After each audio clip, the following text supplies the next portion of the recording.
Hello and welcome to the Phi Beta Sigma Fraternity Incorporated Anti-Hazing Video Workshop.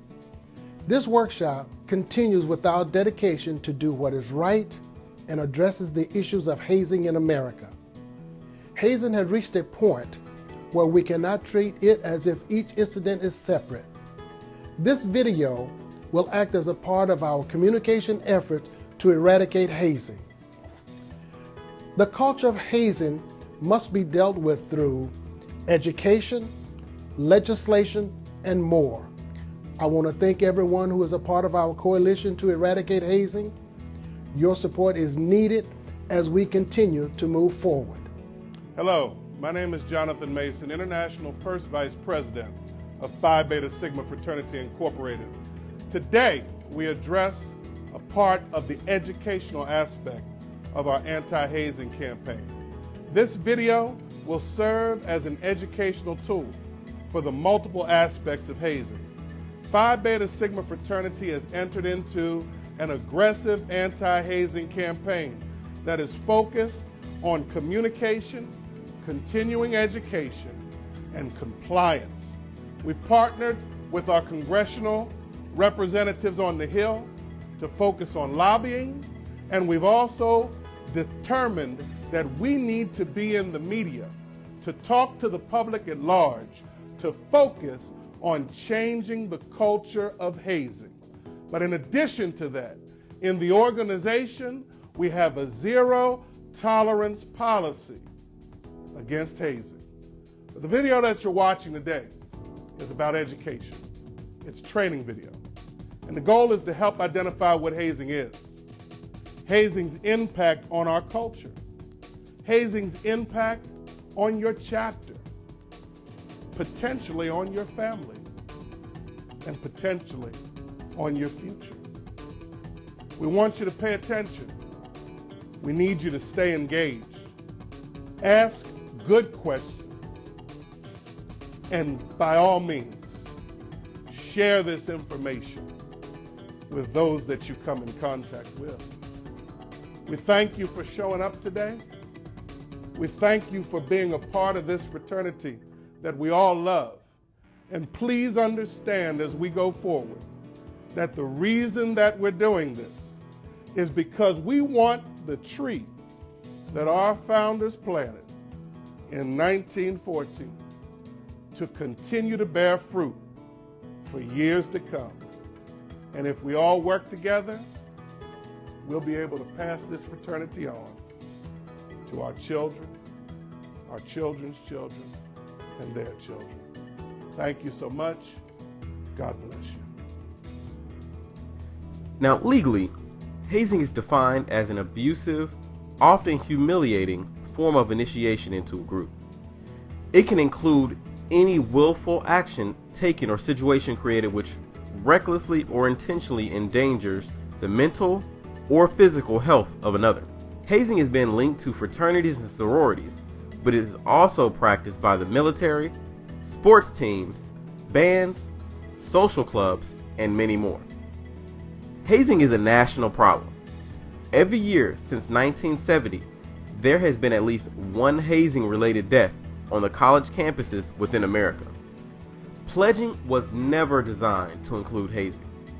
Throughout the years, it's evolved into situations where potential members were required to accept corporal punishment, such as paddling or many other things, in order to gain entry into an organization.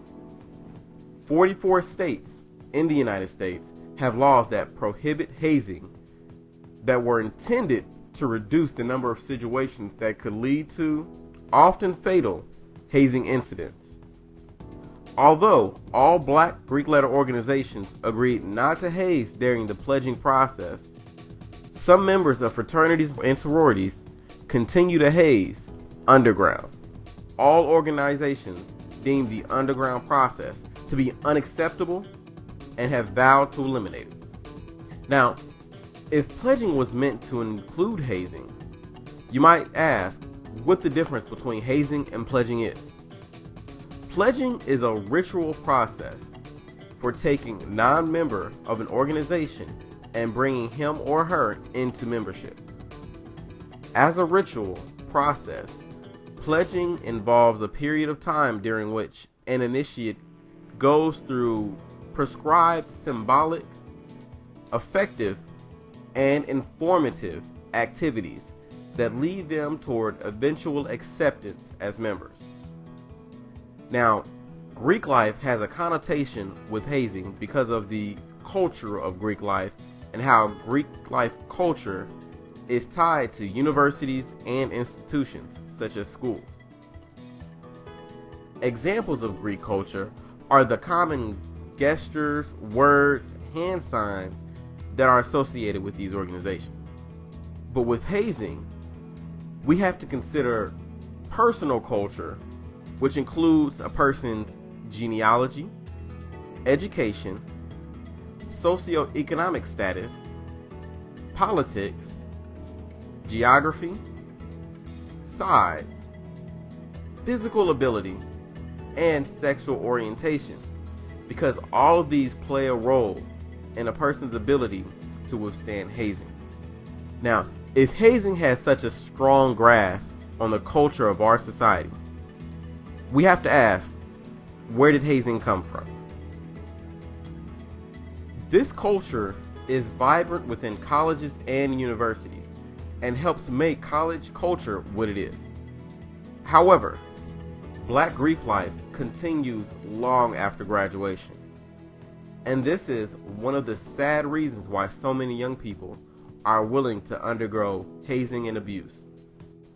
Lawrence Ross Jr., author of The Divine Nine, The History of African American Fraternities and Sororities in America, says, "We can't continue to have a broken intake system in terms of bringing in new members and think that it's going to be safe.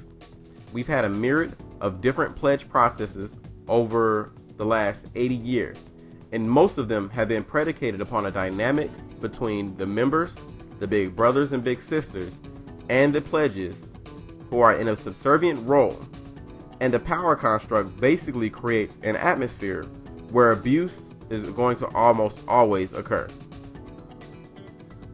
Pledging and processes appear to dramatically change after World War II. With the passing of the GI Bill, many citizens that served in the military began attending schools and becoming part of Greek organizations. With their membership also came common practices from military lifestyles, such as physical and mental tests.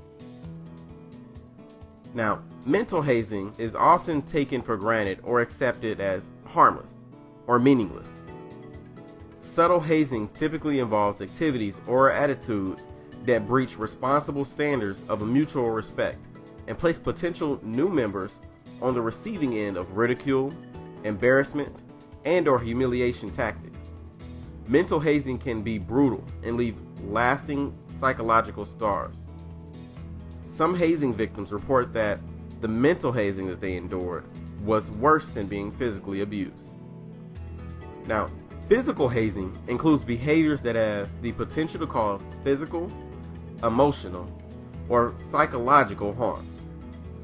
Paddling is one of the oldest traditions in Greek organizations and was adopted by many Black Greek organizations.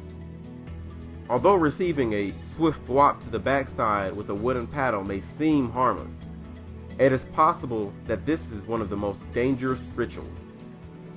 Paddling can cause blood clots, kidney damage, blood in the urine, and death in many cases when symptoms go unnoticed. A student in California died from an overdose on water. He was forced to drink numerous pitchers of water, often to the point of vomiting. He ended up drinking so much that his brain swelled and he died of water intoxication. One student was repeatedly punched by a member in the chest, using knuckles to harden the blow until the pain became excruciating. Stories about hazing are passed down through generations. The good old days probably were not that good to the person who was enduring the hazing at the time. Time softens and distorts the bonding experience. The "I did it and it didn't kill me" theory must be put to rest. Now, while hazing does not necessarily involve alcoholic consumption Often, it is either a central or contributing element. Under most codes of conduct, any consumption of alcohol, other drugs, or other substances that is an explicit or implicit condition for initiation to, admission into, affiliation with, or continued membership in a group or organization is hazing. This definition is applied regardless of the level of pressure to drink. Now we will cover the responsibilities within hazing and punishments. To alleviate a lot of issues, you should just commonly ask yourself these questions. Would I feel comfortable participating in this activity if my parents were watching? Would we get in trouble if the dean of students walked in? Am I being asked to keep these activities secret? Am I doing anything illegal? Am I risking arrest by participating in this activity? Do I want the burden of having a criminal arrest record when I apply for jobs? Does participation violate my values or those of my organization?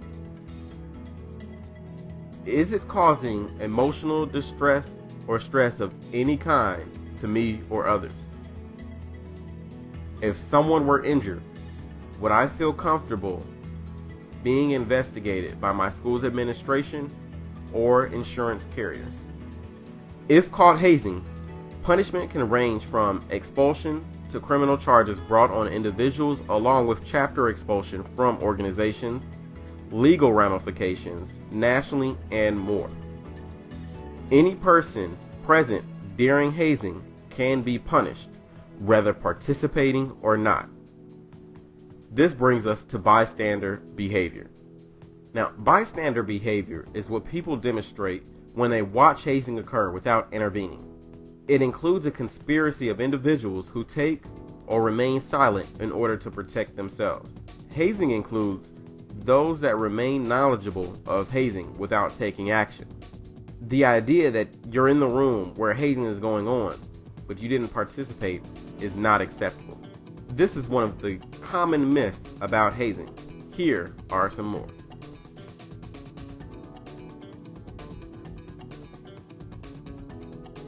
If caught hazing, some of the punishments could include financial ramifications, campus ramifications, family ramifications, and legal ramifications. 95% of college students fail to report hazing. Students often tell peers and families, but do not report to the authorities. Eliminating hazing begins with each organization and chapter on the ground level. Bringing in new members includes building bonds with them. This can be accomplished in other ways conducive to those relationships. We must replace hazing with other activities. These activities must build trust and respect. In eliminating hazing, you must also obtain support from your chapter. As leaders, you must speak up when it's called upon. You must then require your brothers and sisters to do the same. Eliminating hazing also is the responsibility of graduate chapters and alumni chapters. As role models, these chapters must be willing to step up for what is right. University advisors and graduate advisors also have a role. With such a close relationship to chapters, these advisors are commonly the eyes and ears of the university and national offices. The responsibility of these people is great. Then we must continue to work with the university's administration and authorities in eliminating hazing. This includes legislators, school deans, presidents, administrators, and so many more. It is also imperative that everyone have the knowledge and skills to intervene with hazing. High schoolers need to know that they do not have to suffer pain to be accepted and cannot allow themselves to be harmed in any way. More than 50% of students entering college already have been hazed. Pledgees and individuals going through intake need to know that they deserve to have the experience of brotherhood and sisterhood they were promised. They should make the most out of their new membership and experience to help others do the same.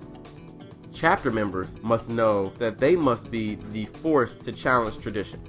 You can be the change agents. Commit to the values of your organization and help empower your chapter members to stand with you. Chapter leaders need to know that they should not put up with any individuals who believe that hazing is okay. No organization's rituals support such activity. Therefore, a hazer does not uplift or uphold their organization. If an individual enables hazing, he or she will inevitably create bigger problems for you and your chapter. Grad chapters and alumni advisors must understand that they cannot support or encourage hazing. "They did it to me and I survived" is a thing of the past. Be involved in new member intake and to hold the chapters accountable. Advisors, teachers, coaches, all need to know that it is important to create healthy and safe campus environments for all students. As professionals, they must recognize that while students ages 18 through 22 legally might be adults, but mentally and emotionally have not fully matured yet, they have to be the adults. Administrators and authorities on institutions and universities need to know that they must develop policies and insist that they are followed. They must train and empower staff to act swiftly, effectively, and intervene while taking corrective measures when necessary.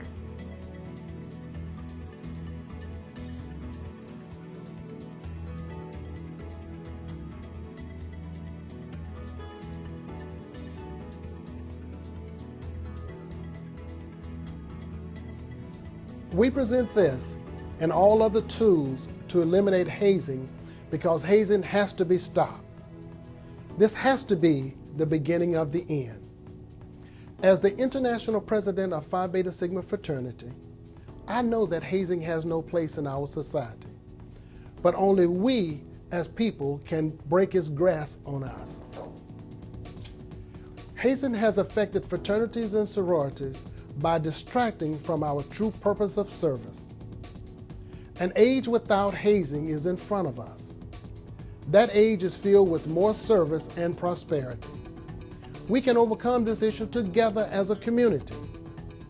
We all can contribute more when we know hazing is no longer an issue. Standing together as a unified body is nothing new for the Divine Nine. We stood together throughout the civil rights movement. We stood together to give the next generation a better chance. Now it's time for us to stand together again. We need to stand together to save the legacy that our founders gave us. Together we will stand to end the culture of hazing. And as we pass the candle, we pass on a legacy to the next generation. And we pass on our commitment that this light will not dim. So today we thank you for joining us. We reaffirm our commitment to one another. We reaffirm our commitment to our organization. And we reaffirm our commitment to end the culture